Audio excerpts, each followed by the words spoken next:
Check this out. I got my Yeti back. It's been kind of a long story we're not going to get into now, but this baby is full of moose meat from the Yukon River. Thank you, Len. I hope you're watching this. Had a couple, well, didn't get a moose one year and then only got a few deer. And so my buddy Len came through. He's the king of the Yukon moose antler man. He was up there and got us some moose. Had the moose meat in Homer. We're down here in Wrangell, Alaska. It's the Alaskan Gypsy behind me.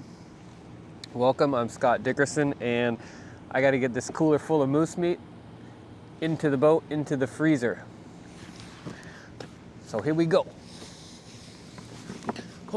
Oh, this thing weighs about 80 pounds. Just shipped it down from Anchorage on Alaska Air Cargo. And oh, it's pretty heavy.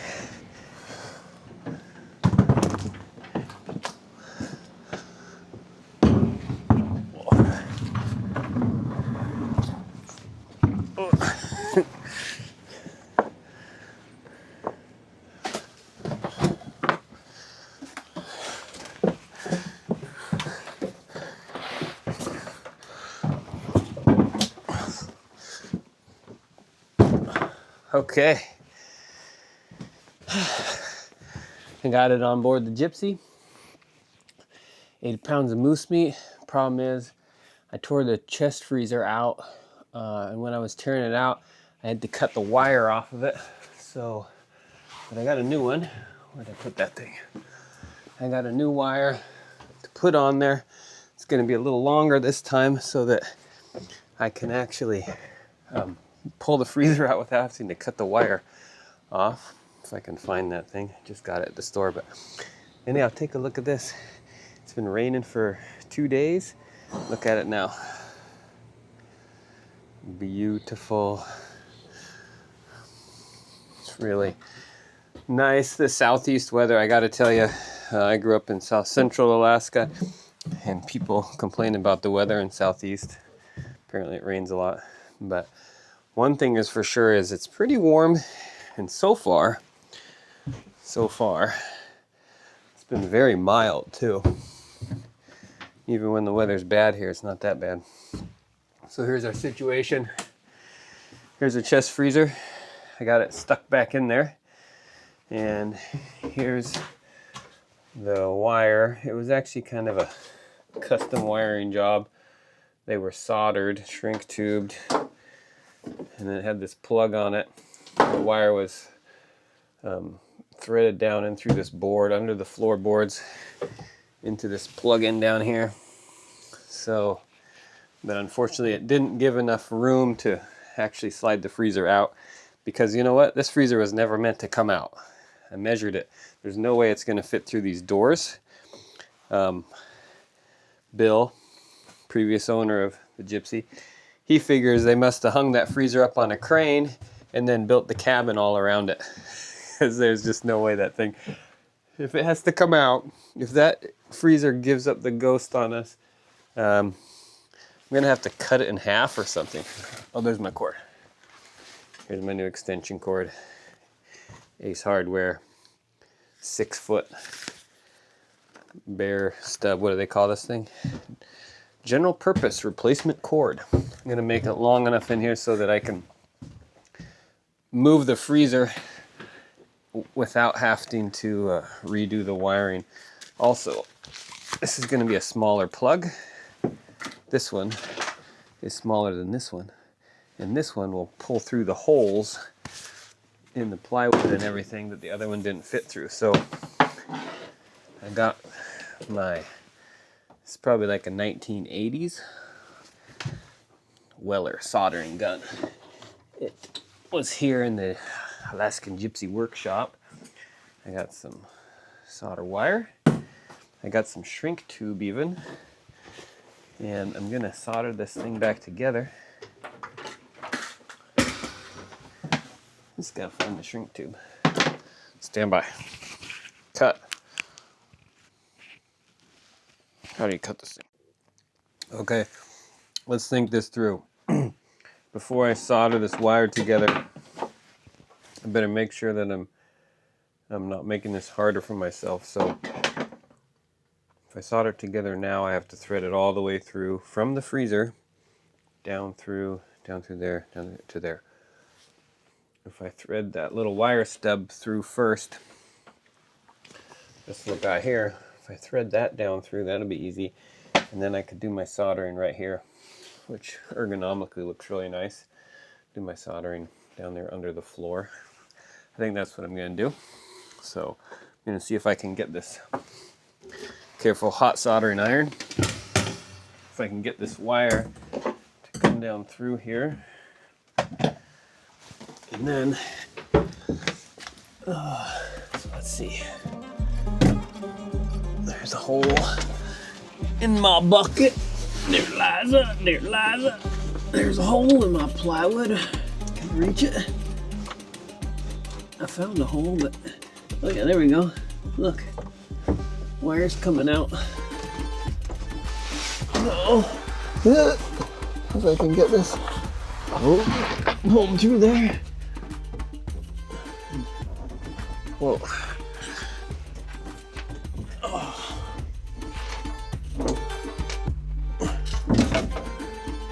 Okay, well there we go. Now I got the wire down here. Raise your hand if you've ever soldered your wires together and then realized you'd forgot to put the shrink tubing on. Okay, good. I'm not alone. So, but I've been a long time student of the School of Life, and every once in a while you remember the right answers to the test. So I need 3 pieces of shrink tubing, and like a smart guy, I'm going to put them on my wire first before I make my connection. Then the other one you can do is raise your hand if you've ever shrunk your shrink tubing doing your soldering, so then you had to cut it off and start over again. Oh, hang on. That's me. Try not to do that this time also. But okay, got my solder, my heat shrink on both or all 3 of my wires. But this reminds me that these wires are different colors, so I got a red, green, and I'm back. I had to take a little time off camera because I was honestly confused. I'm pretty good at matching colors, but this was technical. I had to figure out how to match, not just the colors, because there wasn't the same colors.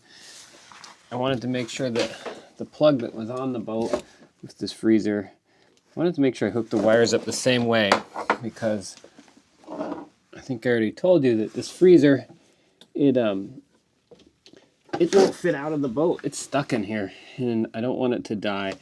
And I don't know if the, what do we call it, polarity, one of these is going to be hot.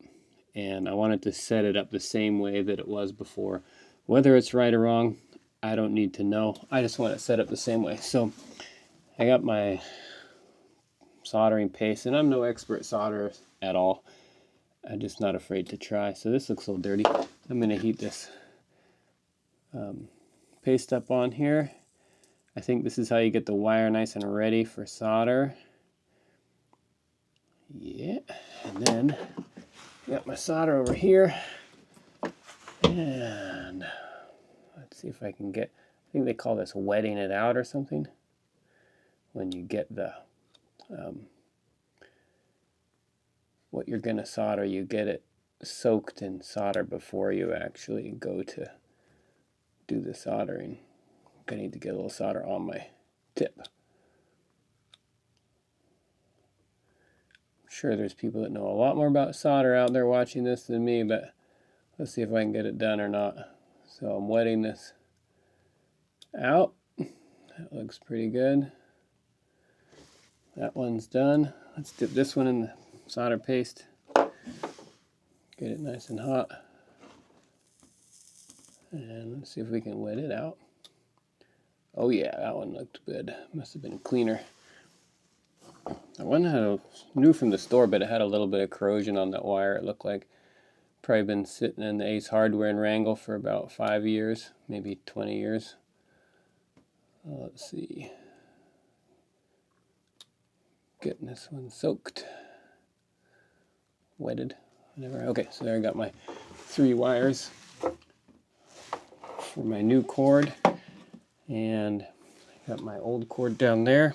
I'm gonna put my shrink tube on first, like I was saying.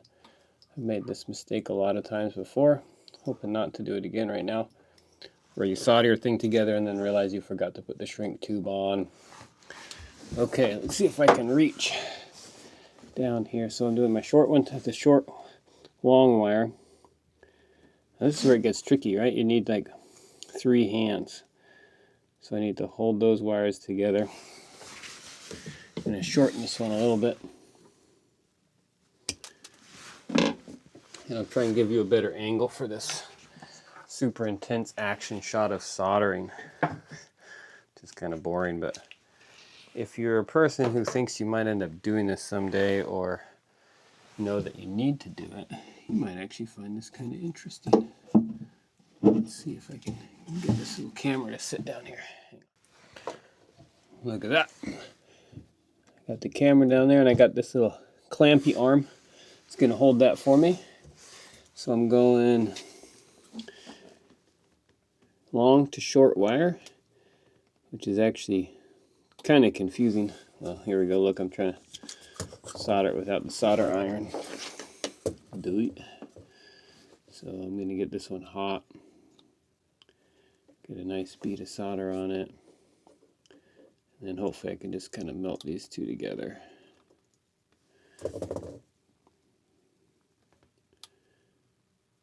Let's see. Oh yeah. Liquefied metal. Soldering is really satisfying, I gotta say. It's pretty amazing. And I'm gonna wet out this other ground wire.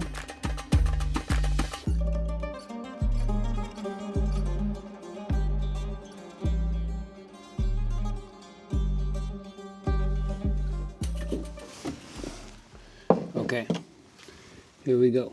We got the wires soldered together. We can focus on that.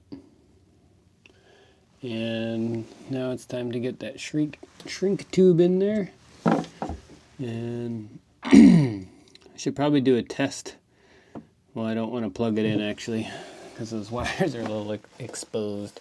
But let's just hope it's going to work. So before I plug it in and test it, I'm going to move that shrink tubing over and shrink it on there. And then move this soldering iron out of the way. Thank you for your services, little old Weller buddy. And let's get going with the torch.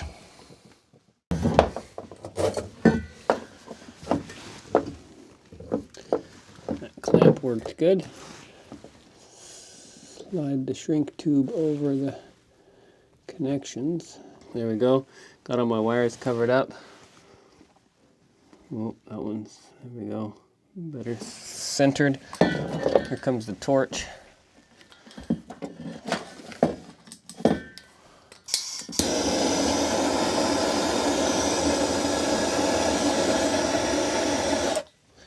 Easy does it.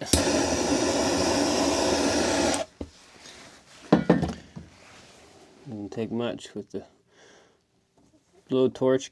Obviously you want to be careful not to melt your wire insulators. So there we go. I think that's going to work. And now we can plug the freezer in down here. Let's see. There's our wire. Here we go. Plugging in. Ooh, did you hear that? Heard the freezer kick on. It's the compressor coming online. Sounds good. Foam in here. The freezer's been off for probably coming on a couple months now. But look at that, even the light works. Open it up and the light comes on. Manual defrost food freezer, General Electric. I wonder what year this thing is. It is ancient. I don't know if it would have the year on there, but one thing I have found with freezers is, as a lifelong hunter and wild game preserver with a lot of freezer use, it seems like the old freezers last forever. I've had quite a few old freezers, some that I got for free from people that were just getting rid of old chest freezers. And I don't know, I had to think if I've ever had an old freezer fail on me, but they seem to be extremely reliable. So this monster in here, which it's not really that big except it's in a boat. It seems pretty big. Might just last forever. We'll see. But I decided I wasn't going to try and take it out because I got something I need to put in it. Got this Yeti cooler over here full of moose meat. Let's see what's inside there, shall we? Okay. It's frozen, that's for sure. The reason I was happy to get this Yeti back is because one thing I do know is if you pack one of these Yetis full of frozen food, it'll stay frozen for quite a while if you're not opening it up. So here we go. What do we got?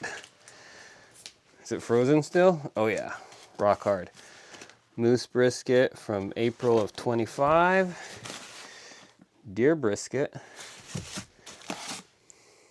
Pork Graham bottom round. Oh, that's funny. That's beef actually, from an old job I did where they had a bunch of food left over. Deer rump bone in. That looks like a good slow cooker meal right there. And brisket. I love brisket. Not a lot of meat in there, but there's fat in there.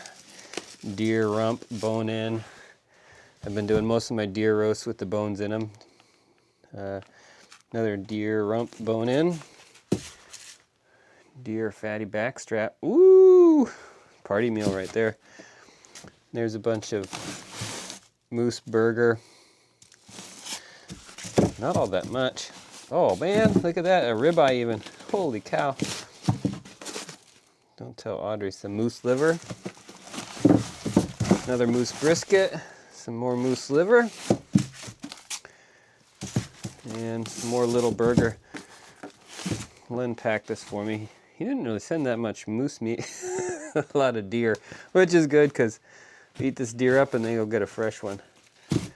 We've been hitting the moose pretty hard for a while, so moose brisket. Thrown in. Cool. Well, it's definitely all going to fit in our freezer, no problem, and keep us fed for quite a while. Now I see why you didn't put more in there. It's kind of hard to pack with these huge chunks. So, what do you guys think? Does a Yeti last longer than a regular cooler? Do you believe in the Yeti? I'm not really 100% sure. I know this is a very high quality cooler, and one thing that's undeniable is it's tough.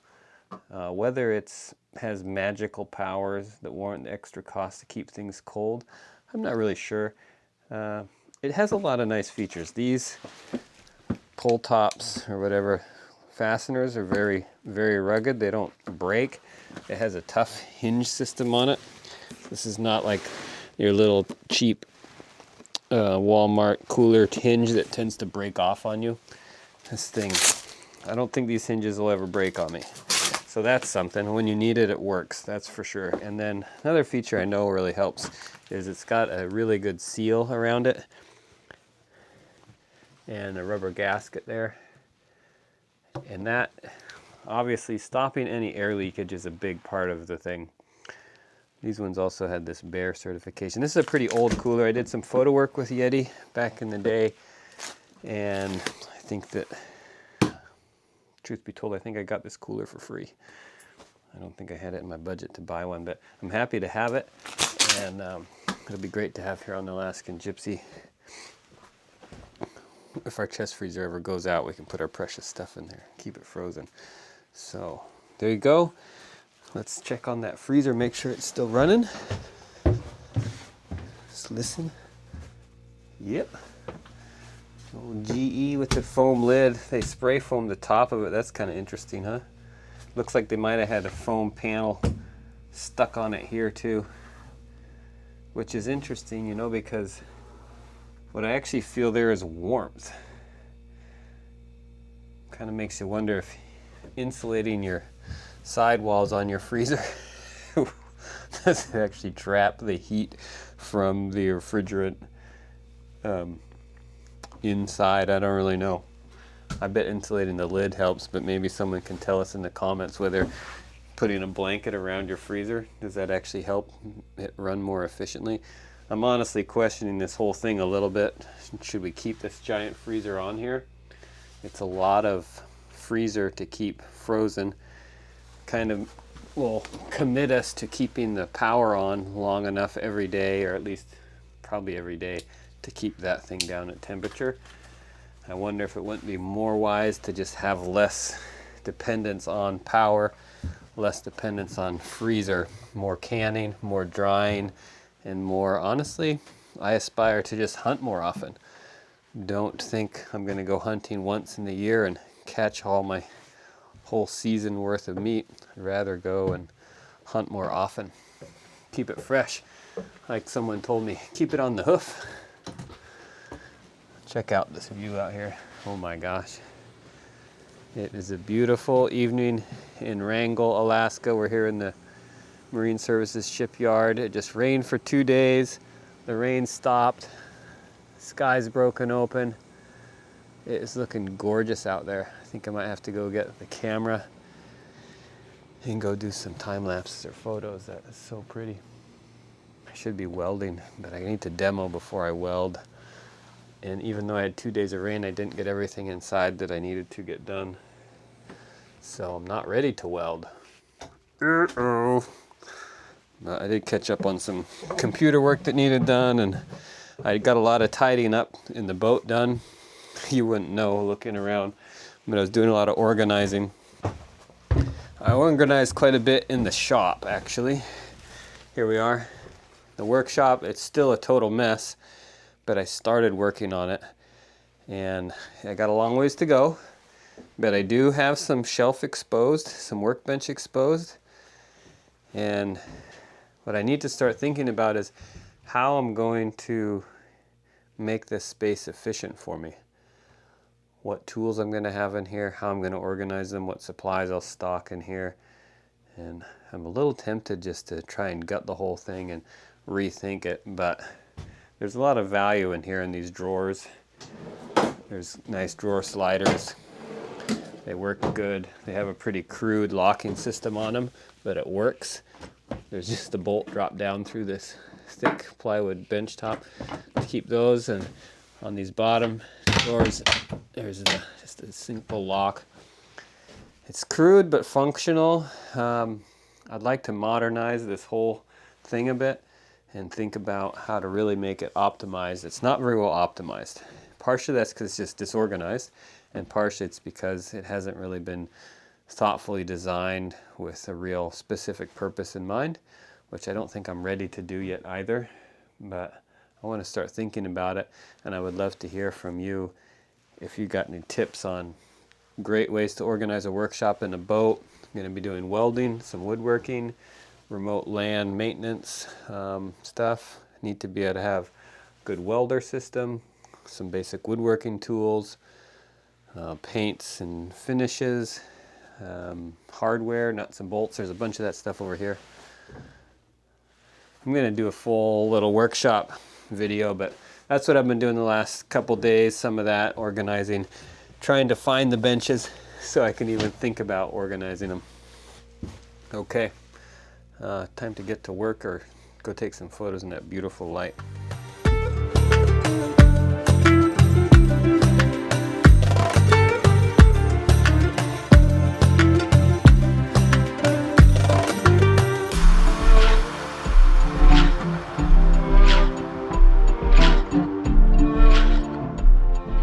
Well, it's been a couple hours. I was out photographing the sunset here in beautiful Wrangell, and then visiting a new friend on his boat here in the shipyard. He's actually a diver, Dives for gooey ducks and sea cucumbers. Pretty fascinating. A little camera shy, so I didn't get to video his boat. But anyhow, let's check on this freezer. Still humming away. Hear it down there. Seems like the wiring's working out. Light comes on, classy. Got some old food in there, some oatmeal from February 23. It's not bad. It's frozen. Got some ice in here. Feels cold. Guess it's working. So that means it's time to empty the Yeti full of moose meat into there. Maybe pull a piece out for... Oh, I should have thawed some out for dinner. What was I thinking? Maybe I still will. Some burger. There's our stack of deer meat mostly, I guess. Not even that much moose in there, but time to load up the freezer.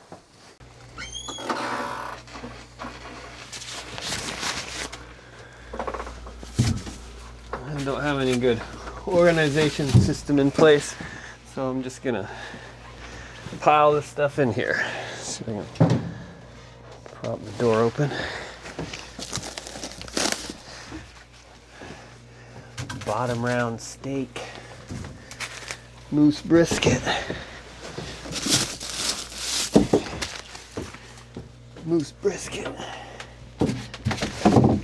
deer rump bone in, boneless shanks, love those slow cooked, even deer brisket. Got a lot of interesting stuff to cook, which is cool. Boneless shanks are great, slow cooked. Fatty backstrap, that's a delicacy for sure. Sirloin tops, fatty and tender. Moose liver, a little medicine from nature. So, moose liver and ribeyes. Those are beefsteak. These are moose, ground moose with, I think there's some beef fat in there as well as moose fat. I eat a lot of moose fat. Good healthy moose will produce a lot of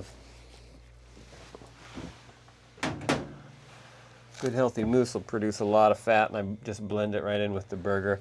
And when I don't have enough moose fat, then often try and use Alaska beef fat if I can.